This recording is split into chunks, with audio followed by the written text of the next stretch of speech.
4 number কবিরা গুনাহ হচ্ছে নামাজে অবহেলা করা। মুসলমান নামাজ পড়ে, কিন্তু নামাজ যে পড়ে অবহেলা করে পড়ে, 2-3 ওয়াক্ত একসাথে করে পড়ে, ওয়াক্ত যায় অবস্থায় নামাজ পড়ে, এরকম মুসলমান আছে না নেই? এটি কবিরা গুনাহ। সর্বোত্তম নামাজ পড়া হচ্ছে আউয়াল ওয়াক্তে।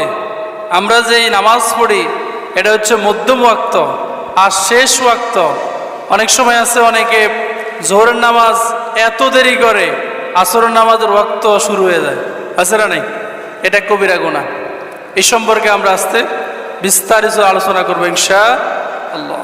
আল্লাহ তাআলা কুরআনুল কারীমের সূরা মারিয়ামের 49 এবং 60 নম্বর আয়াতে আল্লাহ তাআলা বলছেন,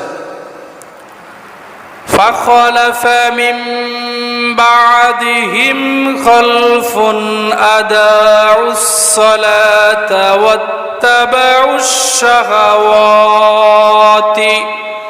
فَسَوْفَ يَخْلُقُونَ غَيًّا فَسَوْفَ يَلْقَوْنَ غَيًّا إِلَّا مَنْ تَابَ وَآمَنَ وَعَمِلَ صَالِحًا فَأُولَئِكَ يَدْخُلُونَ الْجَنَّةَ وَلَا يُظْلَمُونَ شَيْئًا।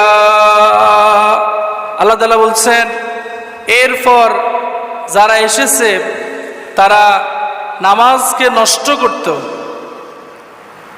তারা কুপ্রবৃত্তির অনুসরণ করত, মন যা চায় তাই করত। সুতরাং তারা অচিরেই পথভ্রষ্টতা দেখতে পাবে। কিন্তু তারা ব্যতীত যারা ঈমান এনেছে, তাওবা করেছে, ঈমান আনার পর নেক আমল করেছে, ওই সমস্ত মানুষদেরকে আমি আল্লাহ তাআলা জান্নাতে প্রবেশ করাবো এবং তাদের প্রতি কিয়ামতের ময়দানে কোনো ধরনের জুলুম করা হবে না। বলেছেন কে?